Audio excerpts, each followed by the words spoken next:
từ xó này bao cái này nhưng đâu thôi chỉ xả mà nhưng xó mà nhưng sàn trái xuống nè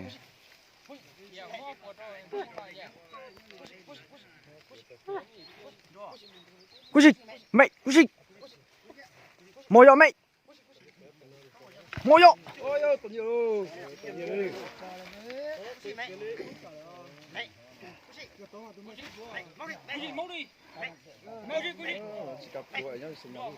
cha chú ôi lấy bao ô bao nhiêu trời cơ ra đây chị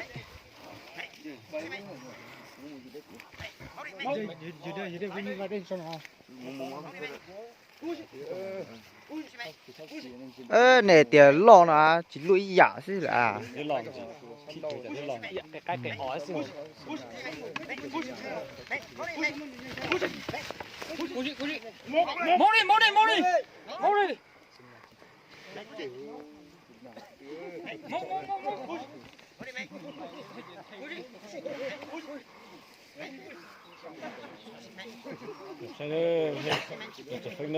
mày cú gì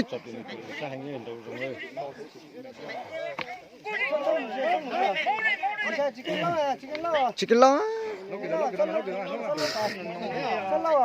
sao bây tụi mình chỉ chạy này chỉ lo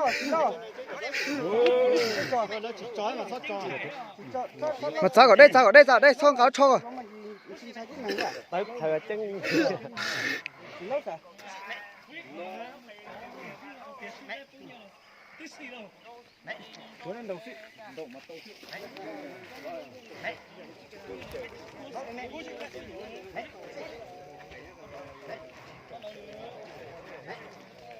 mua đi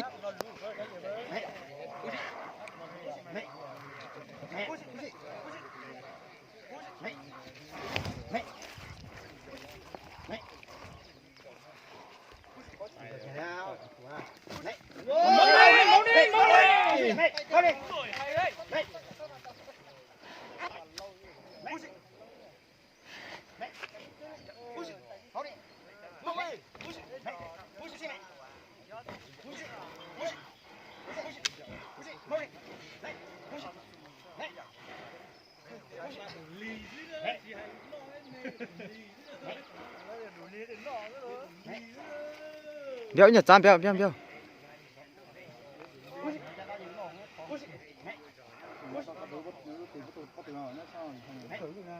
tụi mẹ ra tới chỉ xí xò xô tụi lo xí xò luôn rồi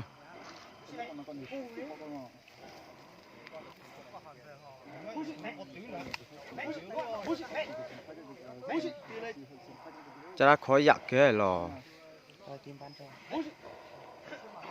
cho nó chỉ cú lú ta dùng lượng heo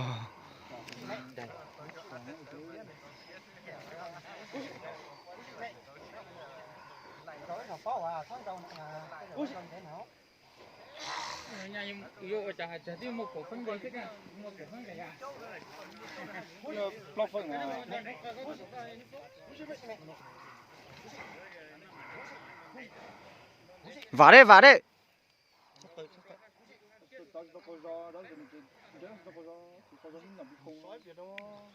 giờ tôi cả thể tiết chín khó cỡ tụi mày khó cô tôi già khó tiền liền coi bỏ thành ra cả tới chỉ sử dụng tụi bé sử dụng tụi kề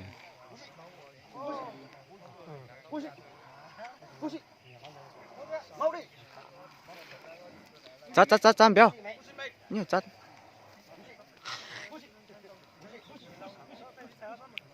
nhiều chát chạy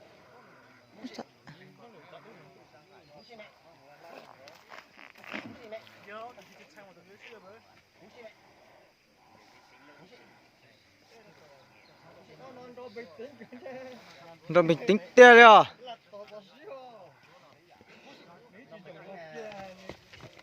vào đi để đó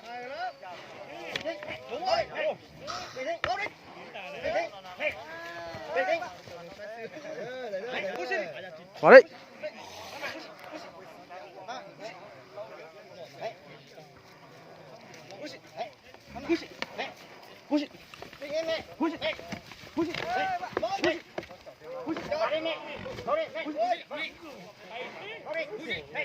자, 변.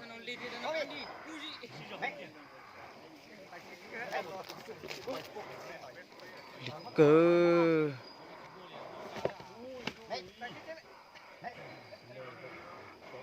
mày khó cơ tự lo khó cơ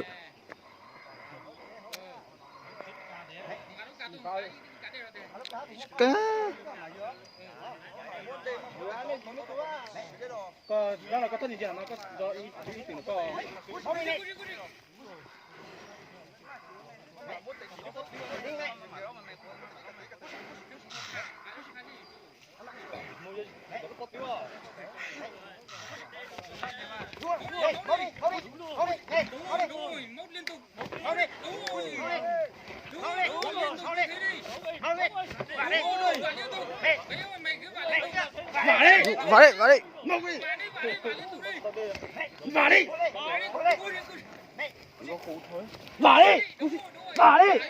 Sa vào đi rồi vào đi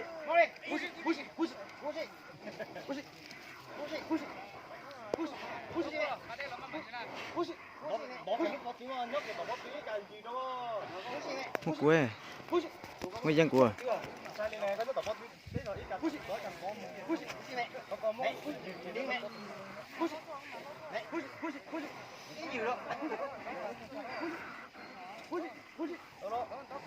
bỏ kia bỏ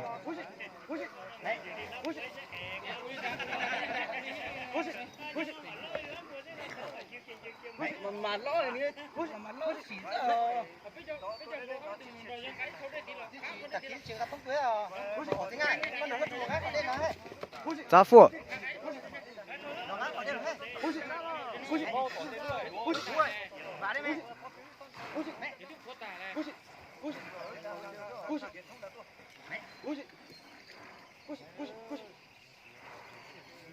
đỡ giờ tôi cúi rồng kề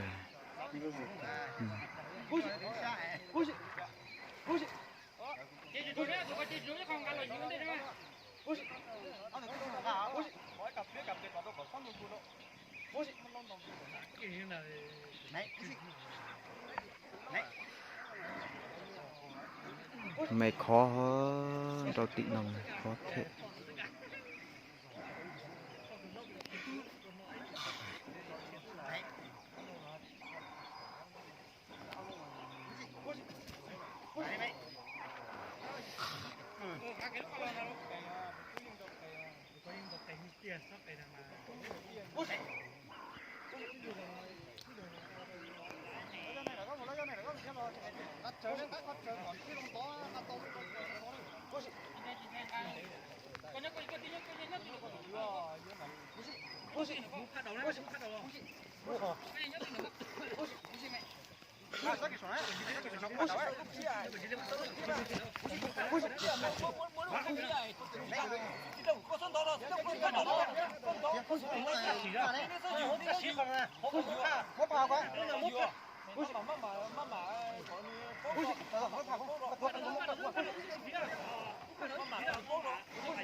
mà lâu gì có thân đó gì tao thay lại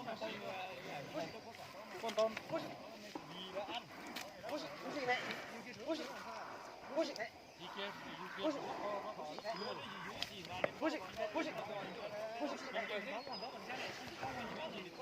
giảm béo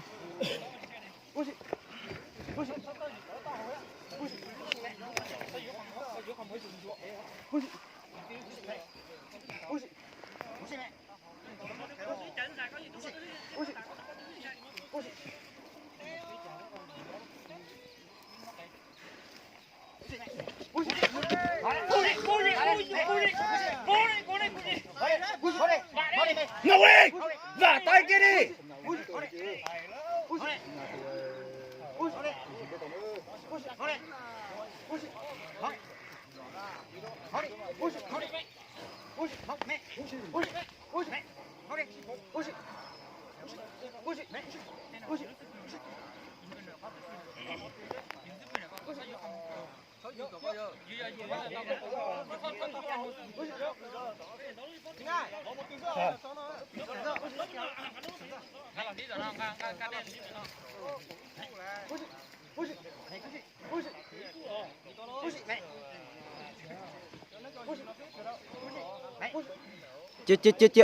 chia chỉ dư đó ít biệt đó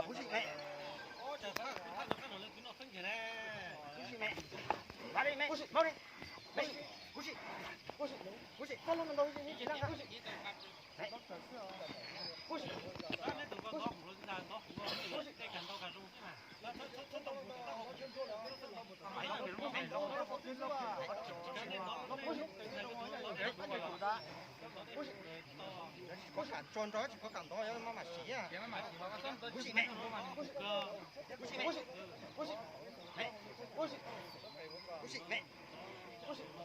rọc cày thế ư tục đúng rọc cày thế ư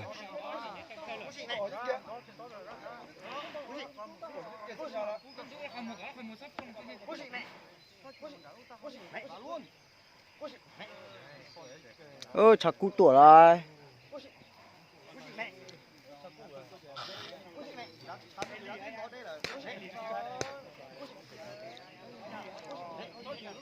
Dư nó dư nó cái chỉ cú là họ.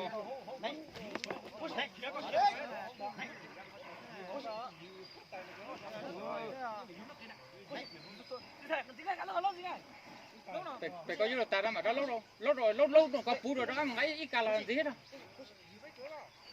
Muốn lốt rồi hết rồi có muốn lốt rồi muốn thấu rồi cũng làm cái thôi rồi hết. nó mà dưới khói kho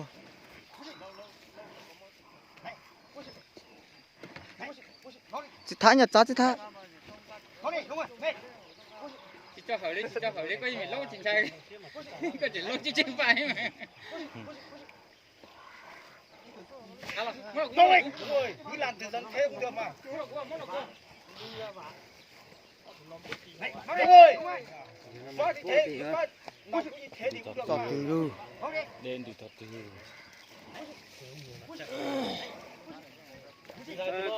cho tụi mình sử dụng cái tiểu tụi nó mà phụ cái thiếu tụi nó phụ cái đó đây tụi nó phụ thiếu tụi nó đó đây mà nhưng đó khó thế mà rồi tụi mỏ mấy cái hết đi xe rồi tụi mình có tới mỏ hết không mỏ đâu lá chú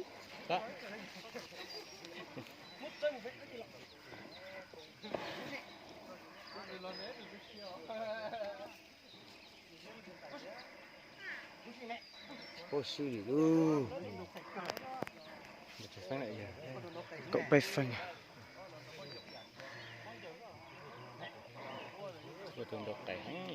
đọc cái thế phải cần mau thử ta nhà Nhà hàng môi tàu số số ta plạ xong plạ mình thọc kiều chứ chỉ cú ra cứ hồ cứ tia cứ ở thôn tròn này plạ rồi nè làm đại cái phong mùa nào lấy cùng thọc kiều các cú này mất gì phải đi nó sẽ chỗ ra nó đúng rồi ra đi áp sáng thế là được mà áp sáng vào đấy được mà áp sáng luôn anh đi hay ăn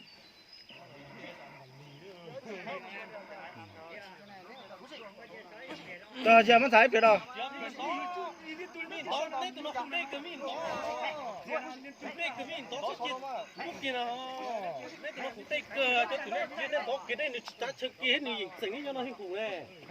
Cho nên đó kia phết thóc mà cho con mà chảy nhanh mà đây này phát cú sẽ đây nè cho nên sân lấy cho người ăn đâu tôi lên đó cái đây cho họ phết thóc mà lấy chỉ thành đó đây thì là họ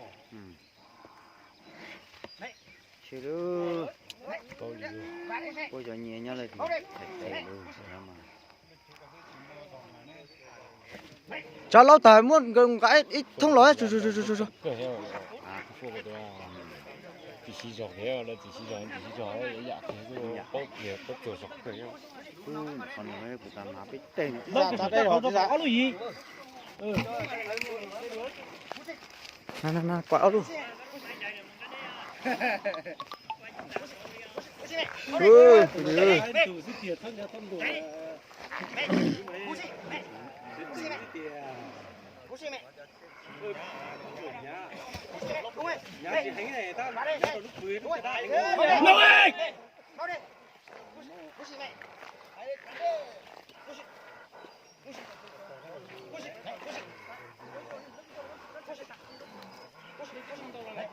như thì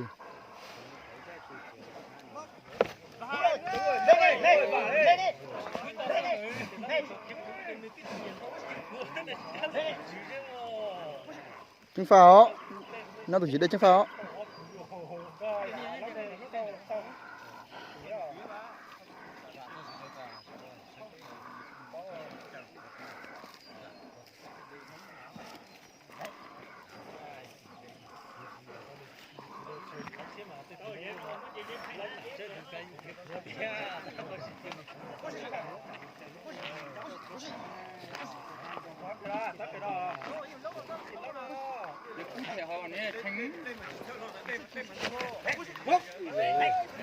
đời lên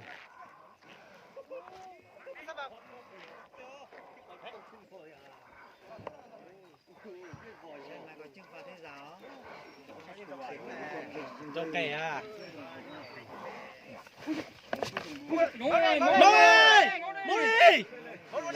không sao cái này con này không móc được đâu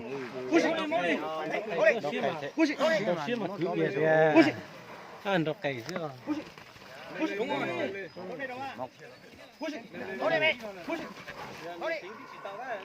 chuẩn bị rồi chuẩn bị mất chim rồi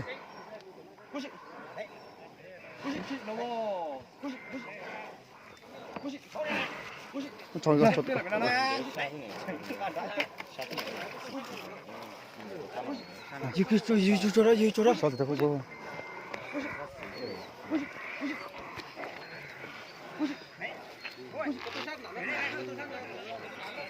Có đồ bò tứ.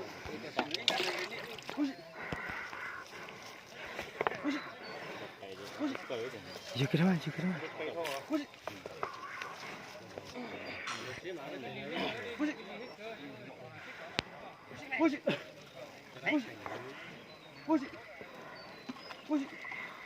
Dư có dư là cho tao bơi dư. Chết.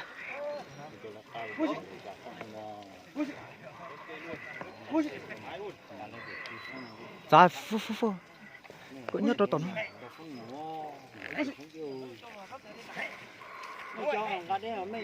Vào đây. Cậu gì sức tài xí đâu.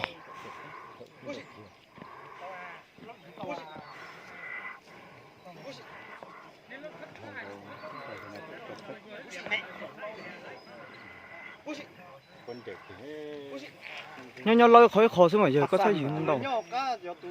lo bốn trời tàu của Lo con chờ, đó là con chờ. Nó sẽ sắc cái này chờ tao đó thì con chờ. con này cũng nhiều có Vả luôn đấy. Cái nhục có trà, dưới xì bả tiếp ra phút thì chắc không nên đâu cái này, chắc không tao rắn đá thì nó phải cho rắn đá nên không có nào có.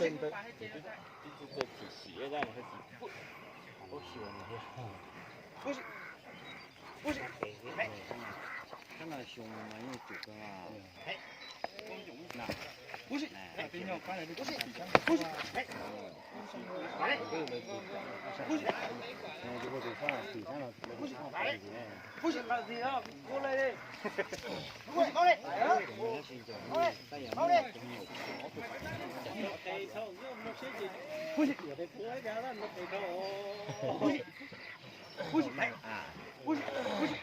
Còn đâu cái này tuổi nè rồi. Đấy giờ này đường tôi rồi. Rồi tôi sợ cái này được chiều. À thì chơi nên đấy thế. Có võ đi mà hay vậy. Nó có võ đũa. này sẽ có sẽ nhiều cái chơi tao mày tê giờ có tiền không tao này Con bé chiều được 30 phút trở lên con bé ăn ngay mà. tại chỉ có cái con có phụ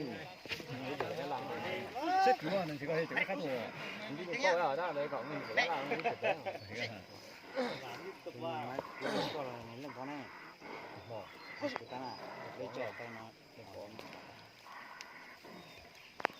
Chính cả thoa mà thêm đại đã có mua báo chết bàn rồi con.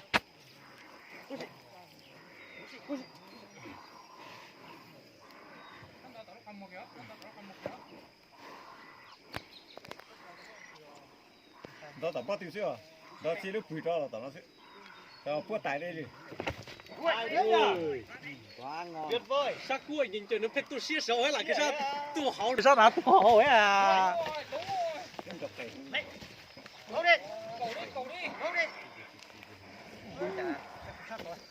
Chỉ xí sát nó cái này rồi.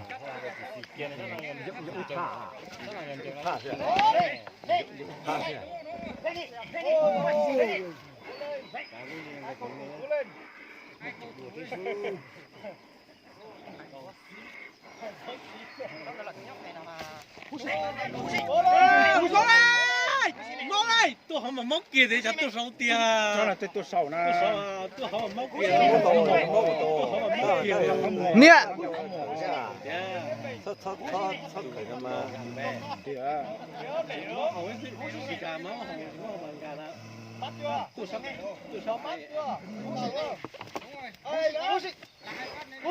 Sắp về là cái gì tao mất chỉ cái tôi nó hậu rồi mà. Có tụi rau cày không nè.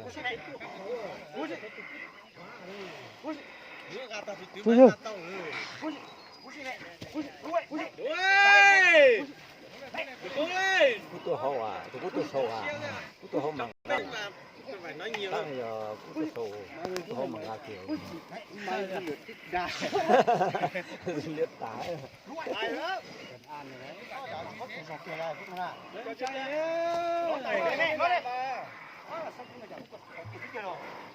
Không sao.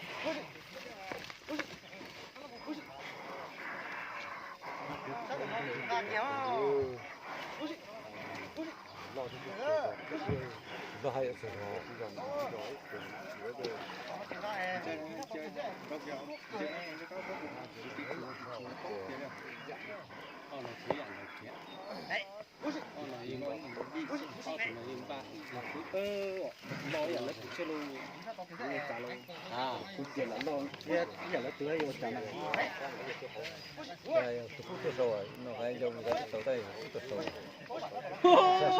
Cứ lắc quả quay cũng thế mà tao thế mà.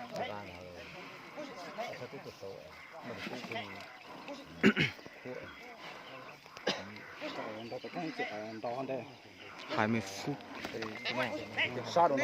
Này tụi nó mà như hạt lấy cho phải Sát chỗ nó là sát chúa. Thì sát hay. Cho tôi sát cái đó. cái chỉ sát cho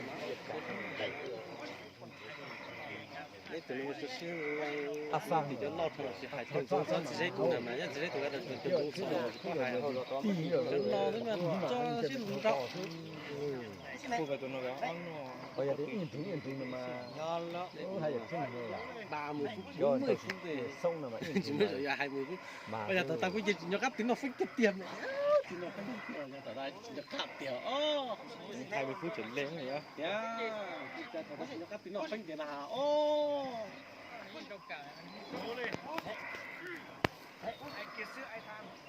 mua cái hạt tôn trào con nào mà chỉ mới giàu biết tiền lâu chỉ phải ở bên tề chứ nó thấy nó thấy chính xác đấy chuột thọ nó không tung được của nó lốc thì nó của nó lốc của nó thiệt nó Cái nhà.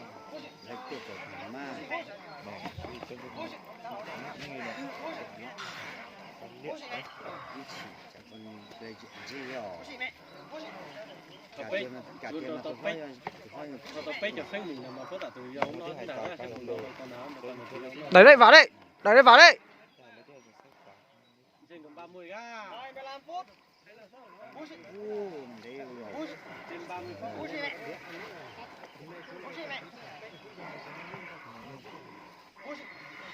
Trốn chọt sắp.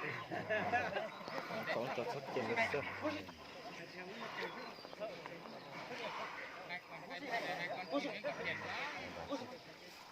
Thêm một cái đấy, tụi thêm một cái đấy ha.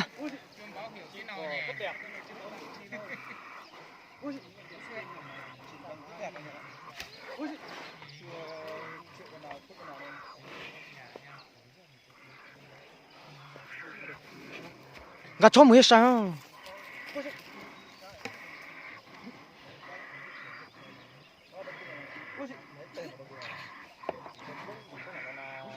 vả luôn đi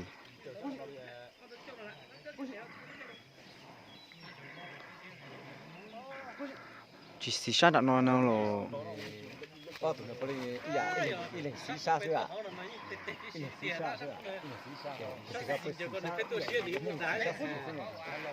có ai chỉ cần một sao này xưa sao này cái gì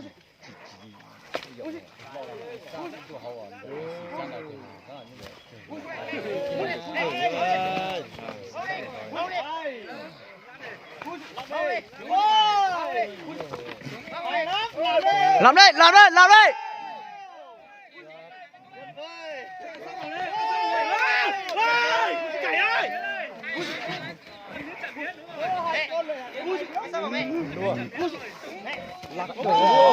mau ơi mau ơi mau ơi hai con đều như nhau hai con đều như nhau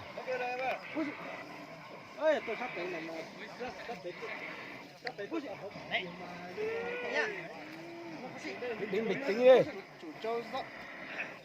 cứ làm bình tĩnh đi cứ là cho nó vui cho nó bình tĩnh đi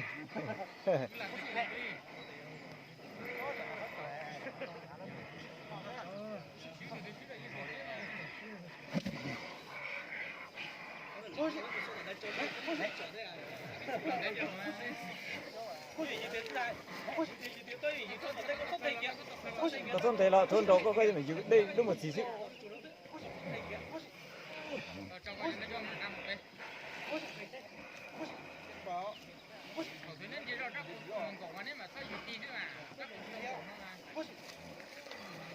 hai con này chạy không mất chín đâu, hai con này không cởi mất chín đâu, không mất chín đâu.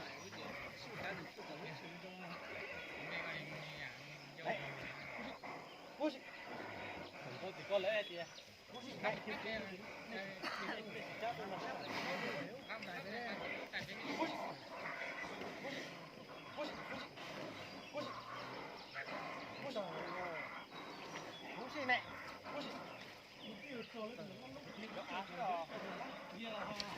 đúng rồi, đây, cao lên, cao lên.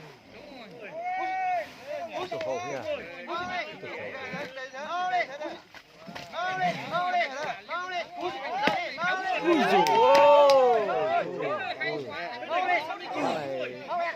mau pha lâu rồi mà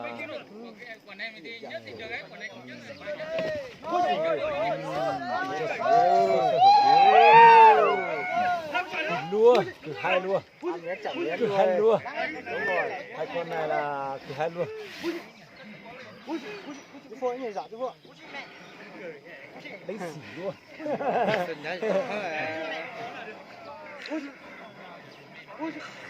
dữ đâu cha có xí rồi đâu lo gì lo tao thiệt là anh đấy à hơi lọt thổ xuống mình đánh xỉ mình lo giờ chúng nó giờ chúng lo lớn chúng lo giờ chúng nó chúng lo chúng lo mình muốn tán lọ mình muốn tán dọc mình muốn tán ăn là mình phải cởi giả thế chứ cái chúng chỉ cái chỉ giống như mình cái số thì năm một cái chỉ là khó dọn mà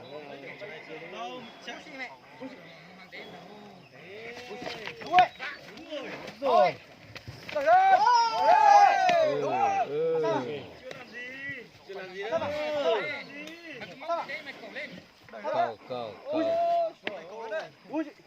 ta cú lại những gì mà nó của chặt thịt tia xin chào có thấy được cái sao mình chào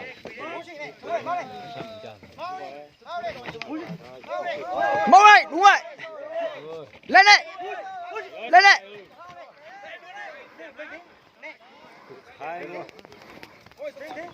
đứng bình tĩnh có to tùng linh ơi tùng linh ơi đây đây nhá. Đúng rồi. Nó to tổng lực thôi, nó tổng lực quả này thôi, cố thôi, cái to cố rồi. Nó cố rồi. Cái to cố rồi. Cái to cố rồi. Cái to cố rồi. Phát ra đi. Cái không rồi. Bên trái mà vào một cái nữa. Trời. Hai bên. Nhặt giá gì? Chưa làm gì?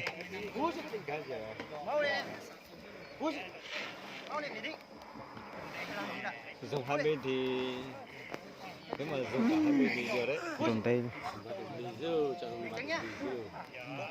Ăn ra sức. Kỹ thuật chứ đấy. Chứ nó mà kỹ thuật chứ. Kỹ thuật thế mà. Chứ nó kỹ thuật hiểu chứ. Ai gì ai ăn thôi. Tọt sát rồi này.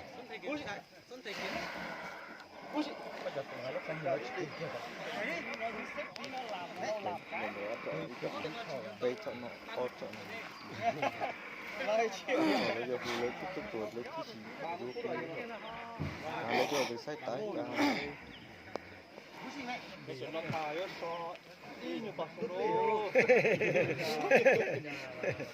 cái xây dựng cái số ít lúc thì nó tổng hết hả? Nó ăn cho nó chịu yếu. Đó mà hai thì tao hành xíu.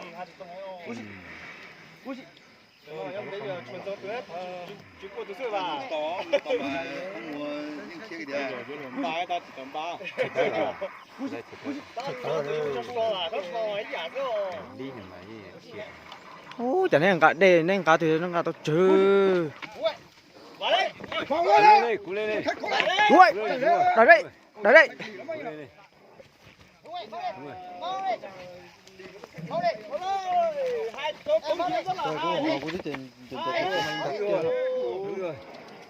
Đúng rồi, dai sức như nhau.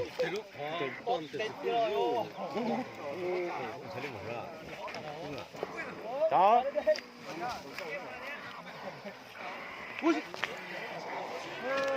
Nè, quay trong cái hình cả đây. Tổ lột thịt chứ.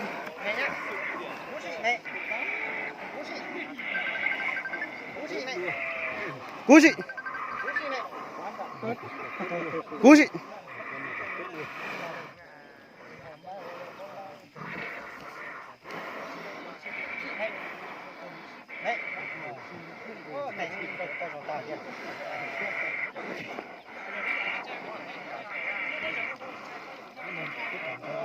Cái đủ nước này phải ạ, cái đủ nước vào đây. Cái đủ nước cho nó mát đi.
chỉ cho ba, giờ trái chỉ cho ba, có ai cùi dân ngầu đó ba, chơi tiếp, giờ trái chỉ đó, giờ trái chỉ cho ba, thôi một trái gì một chia phải chưa? chỉ còn chơi đó mà, chúa hút tôi chỉ nhớ phải con mặt chơi tiếp đó, trái chỉ đó ba, có câu cái đó, chơi tiếp. Quả nhưng mà kho đây phải Chơi tiếp.